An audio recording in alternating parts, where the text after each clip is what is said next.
Okay guys, part two. Okay Samantha, bit of an obvious question, but this no doubt would have affected you in terms of relationships. Do you want to explain, go into any detail with that in terms of family relationships or personal relationships it might have affected?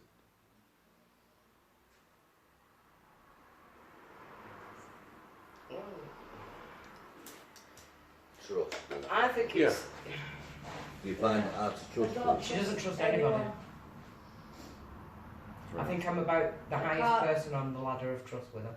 I can't love anyone. So when someone, I mean, I spoke to a survivor once, she said that I can't cuddle people, I can't hug people. Is that the same for you? Do you feel uncomfy or? Cuddle people. I just find it hard to trust someone or open up to someone. Particularly males, or is it just right? You find it easier talking to females? Yeah. See, I find with Sam, with it, I think it was learnt behaviour. To me, as not just as a mother's view, but as an outsider as well, I'm not going through what she's going through. But Samantha's choice in relationships since this all happened, to me, has been pretty one-sided.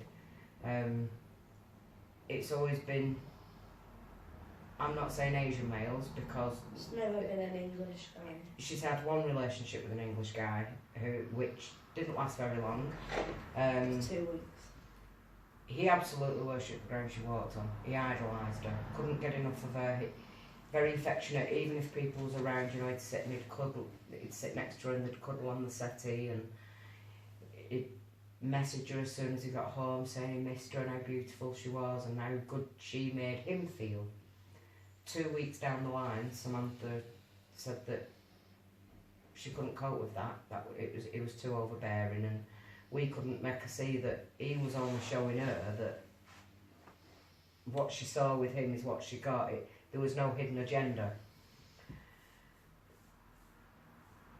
We haven't touched on the subject, and it's not a part of the past that Samantha really likes to visit back to, but I have to touch upon it because as a mum, not only did I lose my daughter while they was taking her and doing what they was doing with her, I lost her in other ways as well, because this made Samantha self-harm a lot. Whether it be taking X amounts of paracetamol to try and take an overdose, or whether it was taking pieces of glass to her arms and legs, where it could be covered up, so we didn't know it was happening at the time. But obviously she's been left with scarring from these episodes, and at one point you couldn't see her arm, the skin on her arm for scratches where she'd scratched away at her skin with nail, or I'd find broken mirrors in a bedroom and razor blades that she took out of her dad's shaving razors. She'd smash them apart and get the blades out. She never intentionally cut deep enough to do herself any real harm, but to me the real harm was already being done because she felt like she had to do that to herself. Sure. How did that make you feel as a mother? Angry because I didn't understand why she was doing it personally. I couldn't understand why she couldn't talk to me about it rather than hurt herself. Her hurting herself was hurting more me knowing that she'd hurt herself than if I'd have actually stood there and watched what was happening. Sure.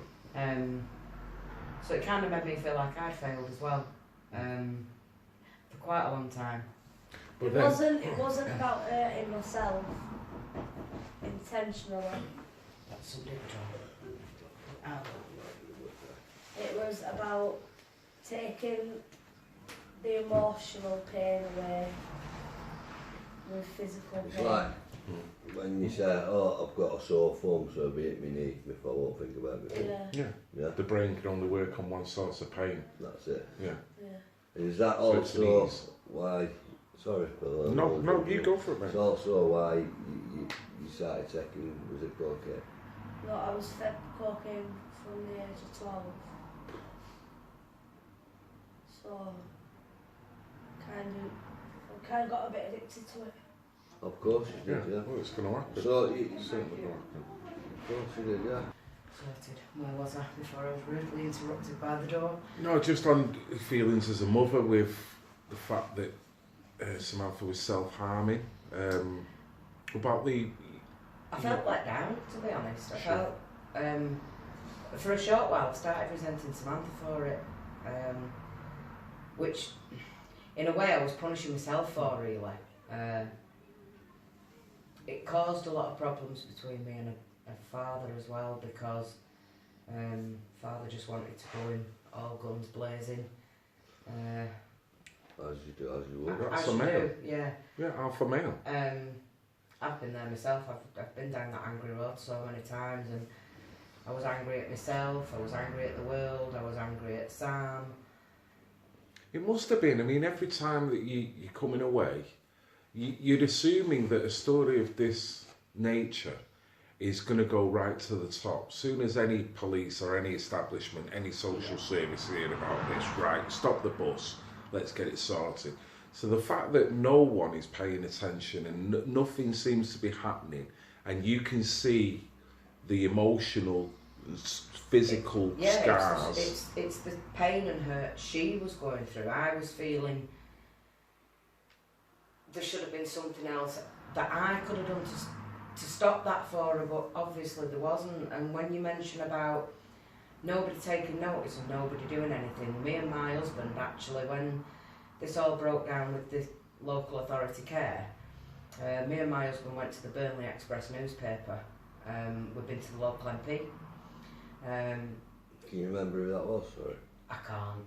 We'd been sent to him by What year Operation was Prt.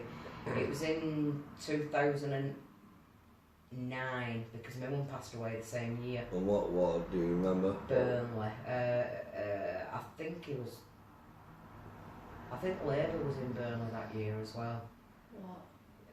The No, as North. local MP. So you got the So different it'll ones, be- haven't you, like North West. I think it still comes under North West, you know. I'm pretty certain. Councillors. We actually What went year? 2009. I'd say 2009. We went to the MP and was told that there was lots of stories that he was sitting down and listening to, and we would have to wait for a relevant appointment, which was 4.5 months down the line. So we decided to take it upon our backs and go to the Burnley Express newspaper. We told the Burnley Express newspaper everything that was happening and everything that we tried to do and everything that the social services had actually failed to do. And the editor from the newspaper refused to print our story because he said that it could open up channels where he could be done for slander.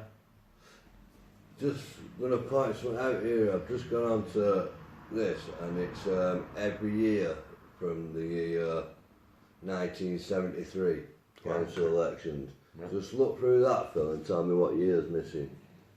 Don't tell me 2009. Yeah, 2007, 2008, 2010, 2011. Well, 2001's missing as well. I'm sure I've seen that in red. No, I'm sorry. Okay. Now I do know that the councillor that was elected in 1993. 2009 had previously been in seat years and years before. But to be honest, I've never had any clarification from local MPs anyway, even when we moved to Rochdale. When we moved to Rochdale, all this grooming had ended, supposedly. But it had the knock-on effect of then Samantha's relationships and who she was hanging about with and who she was getting involved with. She was Yeah. still going out partying and not coming home for 2 or 3 days at a time. And Well, taking this is a drugs. social damage. It of is, what was- yeah. But she actually bumped into... So this is where it really angers me. No man was ever arrested, charged and brought to justice for what they put my daughter through. Yet when we moved to Rochdale, my daughter came across one of these men and kicked his car. Samantha was arrested, No. charged. No. Was It it? was in Burnley. Was it in Burnley that? Yeah. She was arrested, I charged. smashed- You got. I smashed his window panes through on his door, They came to the house They in got Sandy Lane, arrested. didn't they? charged with criminal damage. But they came to the house in Sandy Lane. We'd moved and It's we a couldn't joke. keep community We've service. had this story before. And with community three girls. service. But that's it. None of the men are getting anything No. about it. They've Why is took that? away. They've took away from her being 11 years old to her being at this point when we moved to Rochdale 17, nearly 18. They've took all them years of her life and nothing ever gets done. She smashes a window of one of the She's got a criminal record. perpetrators and she's got the criminal record Yeah. for it. It's like that. The reasons why she done that is never taken into account. No, and it doesn't just knock on effect for her because of what Samantha was going through, they placed my son on a protection order, my 9-year-old son, saying that it was piggybacked on Samantha's behaviour. His behaviour was because of what Samantha was doing. So that's further blaming you as a parent Yeah. again. They told us that if we didn't comply, because I then down guns, I wasn't doing any work with the social services, I wasn't going to comply with anything they wanted me to do. I was going to fight them all the way. We was then threatened that if we didn't back down and comply with what they would do, they would take it to court and they would remove my son from my care. And they could do that because my daughter had spent all those years in care and I'd put her there. Right. But this goes back to the point where you give up the rights under the premise of them, They would safeguard Look, my child. which they didn't. You No, they just didn't. said over 50 occasions They where had to shut the motorway between Manchester because Samantha was situated at Salford. They had to shut the motorway from between Salford and they were taking you back to Bala, wasn't they? And Bala. And I jumped out of she jumped out of their car, but at the window. my argument was they through shouldn't the have pulled top that of car the railway over. bridge. So if you take me away from my family, I'm going to jump off. She threatened to throw herself off a bridge. And was you serious? Did you actually mean that when you said it? Yeah. They had to close the motorway. I had a phone I call. got a 24-hour section because of that. 24 hours, but that's But a then red again, flag for help. but then again, So it's a cry. nothing came Standing on the from bridge it. is a cry for help. Nobody ever Still came to to this me day. about it. Still to this day, I go on and see Raid because I have suicidal thoughts. Right. And every time I see them, all they do is send me home in a paid taxi. That's it. This is I've and this been is referred to home treatment team. They've came and told me that they're not going to work with me. I've been referred to CMHT, which is Community Mental Health Team. They said I don't fit the criteria. so This is somebody that frequently openly tells them that she feels like she wants her life to end. This is system after system. All these Failure. gears Yeah. in the cogs is failing. Yeah. And it's one after another. One failed cog turns another failed Yeah. cog. can I just say something to you, Sam? You're not alone now, pal, because I'm going to get you all the proper correct help that you need, my old pal. I promise you that. Have you ever heard of a lady called Tony Bugle? Tony Bugle runs an organisation called Maria's, Mothers Against Radical Islam and Sharia. She's an absolutely fantastic lady. Works with all types of women, whether they be Muslim or English, that have been subjected to exploitation like this. I would love her to put her in touch with yourself, even if it's just on a consultation basis, just to have a chat.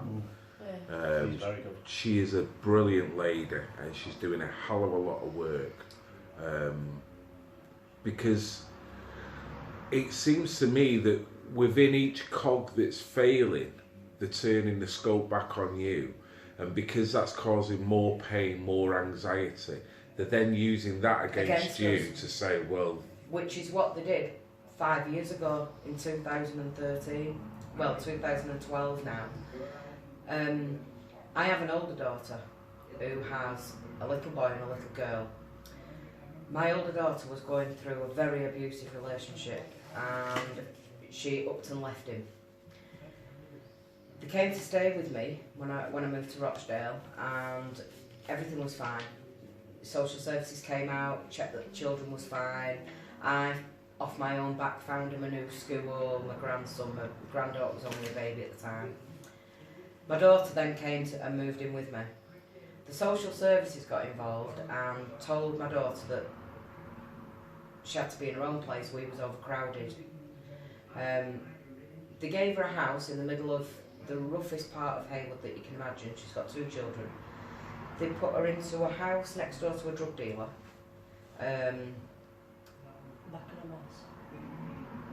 What's it called? Back and Moss. Yeah, that's where they moved her to. It's just on the side of Queen's Park. It's absolutely disgusting.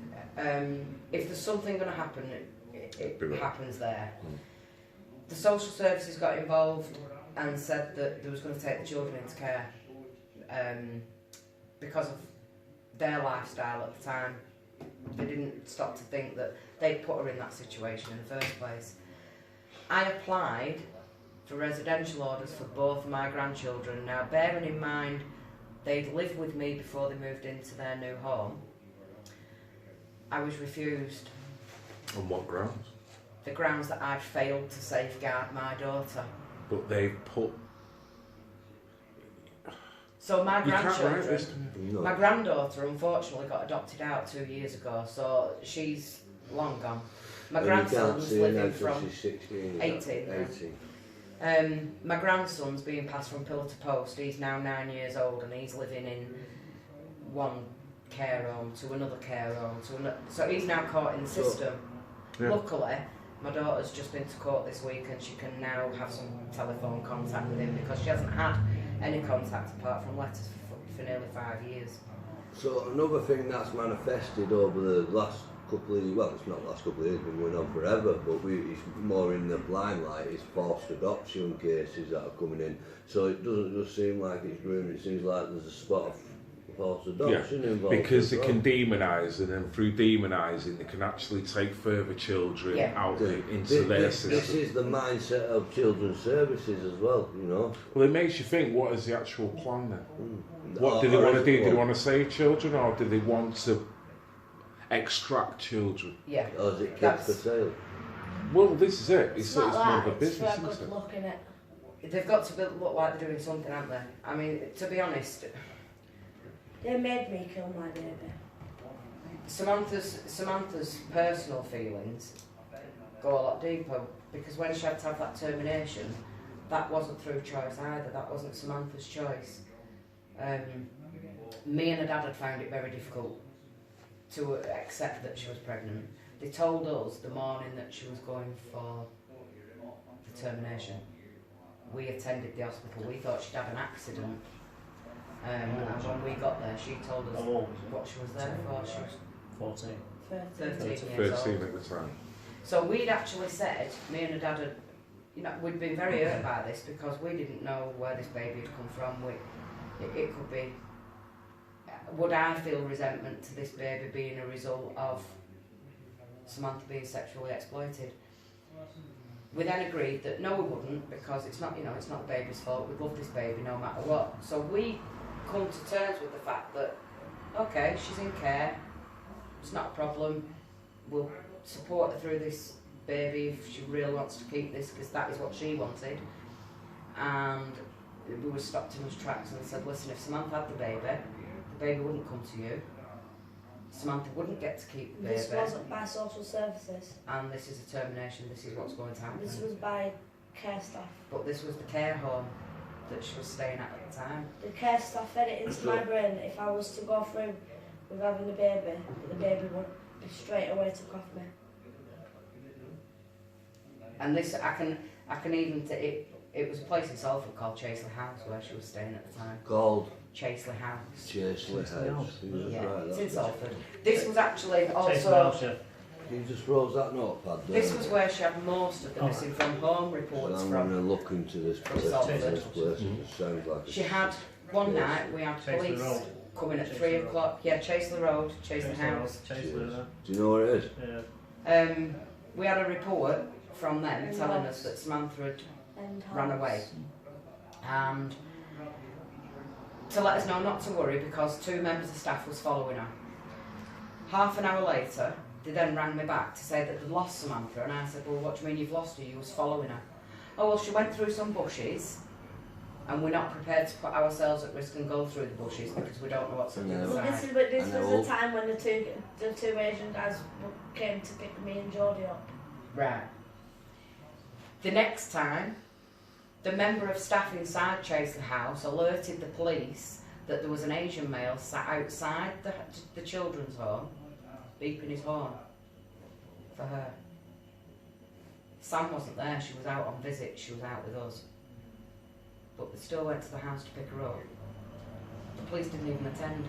Did not attend. Did not attend. See, this is where the cogs. Because he's not doing anything wrong being Sit in sat his car. outside in Sit his in car. This is where it all fails, but everybody's too scared to do anything. Yeah. There's no prevention. No. Zero prevention. It's Because all you know about- the old school mentality, you'd be right up to that vehicle. Yeah, of course you And would. if you wouldn't be pulling him out of there, you'd be getting him to move on at least. You'd get Exactly. all his It wouldn't be details, sat there. and then you'd further investigate him, and probably by way of intimidation by saying, we're looking into you, Yeah. which would make him back off. Don't do it But anymore. if you're not doing any of that, and you let him sat in the vehicle outside the building, It's have to. what do you It's- Is expect? it because it said it was an Asian male? Of course, political It correctness. is because every authority, they're frightened of having this label, oh, he's racist, he's racist. I'm probably the least racist person you could ever come across. Well, on that subject, Dee, you were saying that you actually housed an immigrant. We housed Rashid, which is one of Samantha's ex-boyfriends. She was with him for quite some time. Right.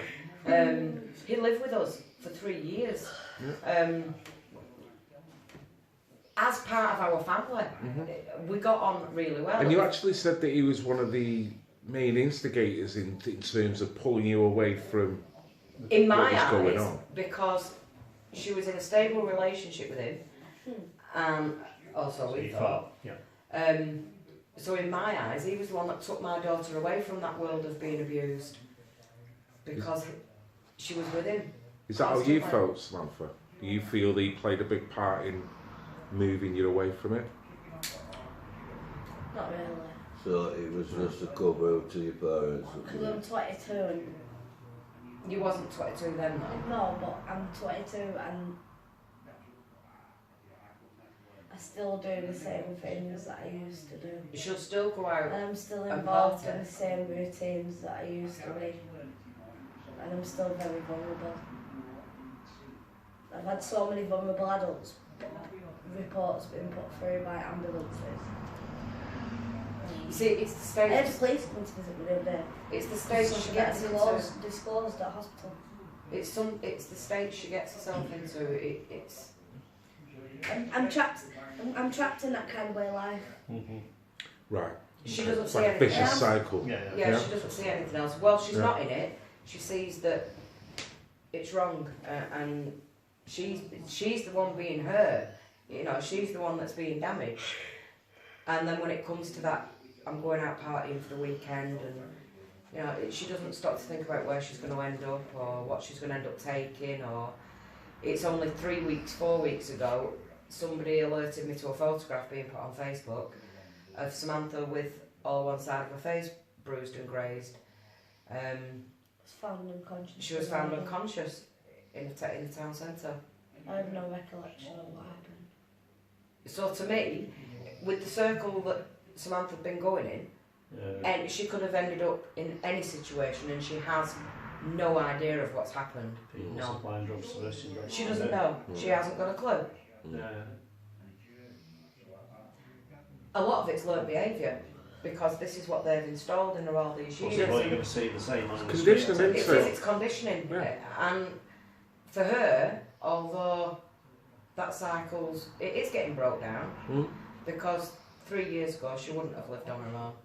You know, she wouldn't have, it's not so long ago she stopped working, you know, she held a job for quite some time. She's not drinking every day, which back then this was daily. I binge drink. I'm Now 22. she binge drinks, but it's I not don't binge drink. because she's I forced just to. go out with my Yeah, friends yeah, and It's have choice my- now. You know, she'll go out binge drinking because that's what her mates are doing. She's Yeah, partying, yeah. but she doesn't understand that while she's doing that, if she's had drugs, Long day. she hasn't got a clue where she's been or what's happened to her. Which the pictures on Facebook are proof of that, because she had no recollection of how she ended up with all this on her face. It was only because I was found by a homeless guy in the middle of the road, unconscious.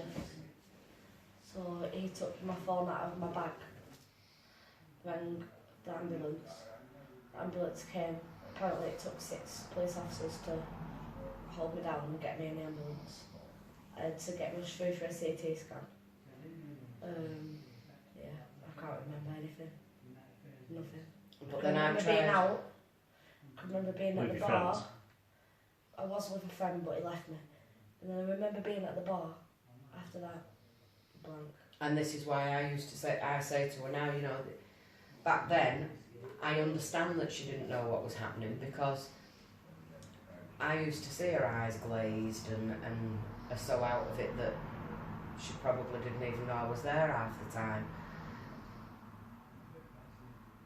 But I can now see how dangerous situations became. Oh, certainly.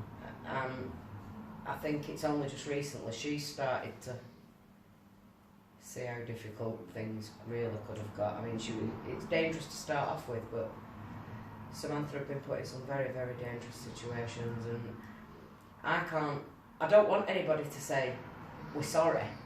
I don't want anybody to say, here's compensation, because to me it's not about that. It's about somebody just saying, okay, we might have been able to do more. You know, just somebody to say, okay, I played a part in this. Accountability. Another thing is, Somebody to hold accountable, because, to be honest, for the past 8 years, I've been holding myself accountable. Yeah. And it's And only your husband. since I had a brief Yeah. chat with him. he blames himself. He says, like every father Yeah. did, I did He with he was myself. says he failed. Parent, He failed as every a father father Did because himself. Yeah. he couldn't keep his daughter safe. I mean, he spoke of one occasion where he's had to go in and physically Physically remove. remove her. Can you explain anything about that situation? There was two. The first situation, we was told that she was on a car park in Burnley. When my partner got to the car park, all he seen was people walking down the canal banking. Can you remember that? Samantha was with these Asian males walking down the canal banking.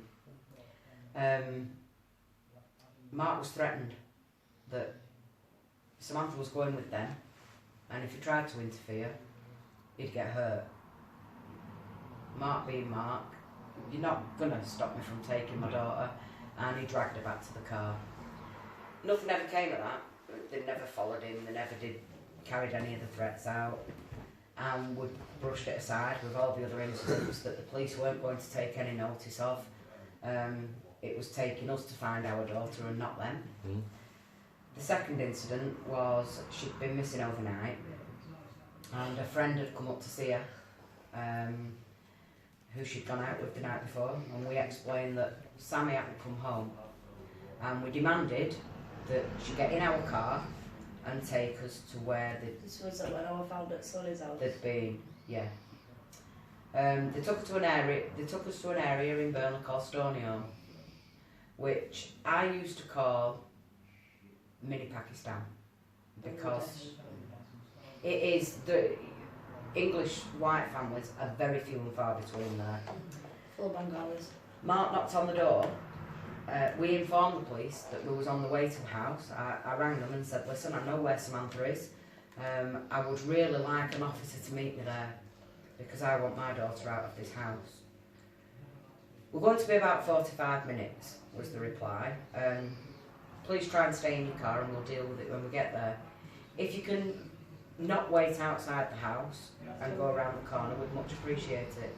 By the time he'd finished saying that, my husband was almost through the front door. But he was.